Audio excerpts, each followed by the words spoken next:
ప్రభునందు నాకు అత్యంత ప్రియమైనటువంటి వాళ్ళారా, మన ప్రభువును రక్షకుడినైనటువంటి యేసుక్రీస్తు వారి యొక్క శుభనామములు మీ అందరికీ నా హృదయపూర్వకమైన శుభములు వందనములు తెలియజేస్తున్నాను. ఉదయకాల సమయంలో దేవుని వాక్యాన్ని ధ్యానం చేసుకుందాము.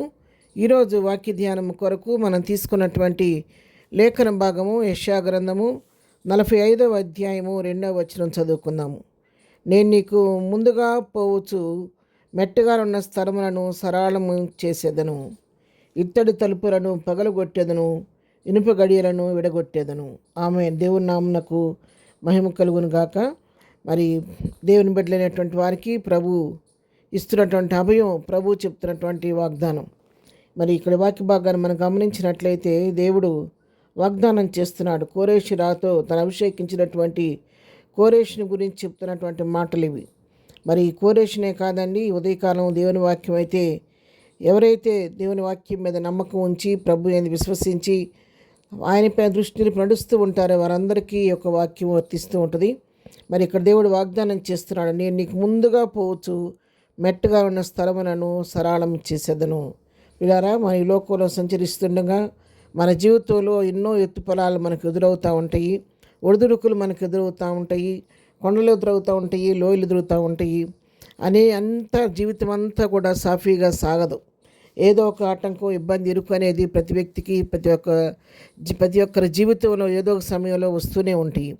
మన జీవితం అంతా కూడా పూలబాటలాగా ఏమి సాగదు. కానీ కొన్నిసార్లు ఊహించినటువంటి సంఘటనలు మన జీవితంలో ఎదుర్కోవాల్సిన పరిస్థితులు వస్తాయి. కొన్నిసార్లు మెట్టలెక్కవలసి వస్తుంది, కొన్నిసార్లు లోయ అనుభవంలో కూడా వెళ్ళి లోయలో కిందకు దిగవలసిన పరిస్థితులు కూడా వస్తూ ఉంటాయి.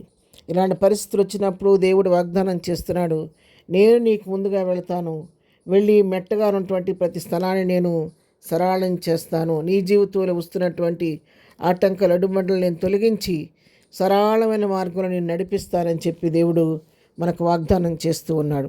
అంతేకాదు, ఇత్తడి తలుపులను పగలగొట్టేదని, ఇనుప గడియలను విడగొట్టేదని చెప్పి వాగ్దానం చేస్తాము. ఇత్తడి తలుపులను సైతము ఆయన పగలగొట్టి ఇనుప గడియలను సైతము విడగొట్టి మరి తన బిడ్డలైనటువంటి వారికి స్వాస్థ్యాన్ని ఇస్తారని దేవుడు వాగ్దానం చేస్తున్నాడు. 8వ వచనం మనం చూసుకుంటే, 3వ వచనం మనం చూస్తే, పేరు పెట్టి నేను పిలిచిన ఇశ్రాయేలు దేవుడినైన యెహోవాను నేనే అని నీవు తెలుసుకున్నట్లు అంధకార స్థలములలోని ఉంచబడిన నిధులను, రహస్య స్థలములలోని మరుగైన ధనమును నీకు ఇచ్చేదను. చూసారా, మరి దేవుడు మన పక్షి ఇత్తడి తలుపులను పగలగొట్టి ఇనుపగడ్డలను విడగొట్టి అంధకార స్థలముల్లో దాగినటువంటి నిధులు, రహస్య స్థలముల్లో మరుగైన ధనమును కూడా నీకు ఇస్తానని చెప్పి వాగ్దానం చేస్తున్నాడు. అంటే మన జీవితంలో మనకు కావలసినటువంటి సమృద్ధిని, ఆశీర్వాదాన్ని దేవుని ప్రవహిస్తాడని మనకి ఇక్కడ తెలియచేస్తూ ఉన్నాడు. లేమనేది, కొదువనేది రాకుండా మన జీవితాల్లో ప్రభువు మనతో కూడా ఉండి ఆయన మనకు సరళమైన మార్గం నడిపించడం మాత్రమే కాదు, మనకు కావలసిన సమస్తాన్ని అనుగ్రహిస్తాడని చెప్పి దేవుడు వాగ్దానం చేస్తూ ఉన్నాడు. యెషయా గ్రంథంలో 48వ అధ్యాయం 17వ వచనం మనం చదువుకుంటే, నీ విమోచకుడును ఇశ్రాయేలు పరిశుద్ధ దేవుడైన యెహోవా ఈలాగు సెలవిచ్చుచున్నాడు, నీకు ప్రయోజనం కలుగునట్లు నీ దేవుడినైన యెహోవానగు నేనే నీకు ఉపదేశము చేసేదను, నీవు నడవలసిన త్రోవను నిన్ను నడిపించుదును. అదండి సంగతి. ఆయన మనకు దేవుడు తోడుగా ఉండి ఆయనే మనకు ఉపదేశం చేస్తాడంట. మన నడవలసిన మార్గాన్ని ఆయన మనకు చూపిస్తూ, ఆయన త్రోవను మనకు చూపించి, ఇదిగో త్రోవ, దీన్ని నడువుడు అని చెప్పి మనకు ముందుగా వెళుతూ మనకు ఆయన ఉపదేశం చేస్తూ, నా కుమార్తె, నా కుమారుడా, ఆ మార్గం కాదు ఈ మార్గంలో వెళ్ళమని చెప్పి ఆయన మనకు త్రోవ చూపించి సరైన మార్గంలో, సరళమైన మార్గంలో నడిపించి మనకు కావాల్సిన దీవెనను, ఆశీర్వాదాన్ని, సమృద్ధిని అనుగ్రహించే దేవుడే అన్నాడు.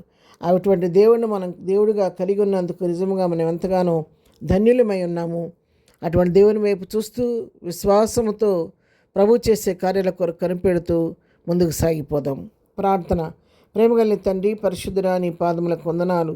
ఎంతైనా నమ్మదగిన దేవుడుగా, మా జీవితానికి చాలిన దేవుడుగా ఉండి మాకు ముందుగా మీరు నడుస్తూ ప్రతి మెట్టును చదును చేస్తూ సరళమైన మార్గంలో మమ్మల్ని నడిపిస్తున్న దేవా, నీ వందనాలు.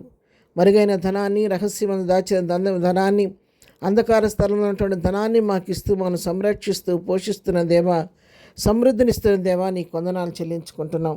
ఈ దినం మేము చేయి పనిపాట్లలో, రాకపోకల్లో తోడుగా ఉండండి. ఈ దినం బర్త్డే మ్యారేజ్ చేసుకున్న వాళ్ళని దీవించండి, ఆశీర్వదించండి. బలహీనలు ముట్టండి, దుఃఖం ఉన్న వారిని ఓదార్చండి, సమస్యలు ఉన్న వారిని విడిపించండి. చదువుకునే బిడ్డలకు జ్ఞానం దయచేయండి, యుక్త వయసు వచ్చే వారికి వివాహాలు సిద్ధపరచండి. ఆర్థిక ఇబ్బందులు ఉన్న వారికి గుప్పులిప్పి సమృద్ధి దయచేసి ప్రతి వారి పట్ల కృప విస్తరింపచేయమని యేసు నామములో ప్రార్థించి అడిగి పొందుకొని ఉన్నాము తండ్రి, ఆమెన్. ప్రభు కృప సదాకాలము మనందరికీ తోడై నడిపించునుగాక, ఆమెన్.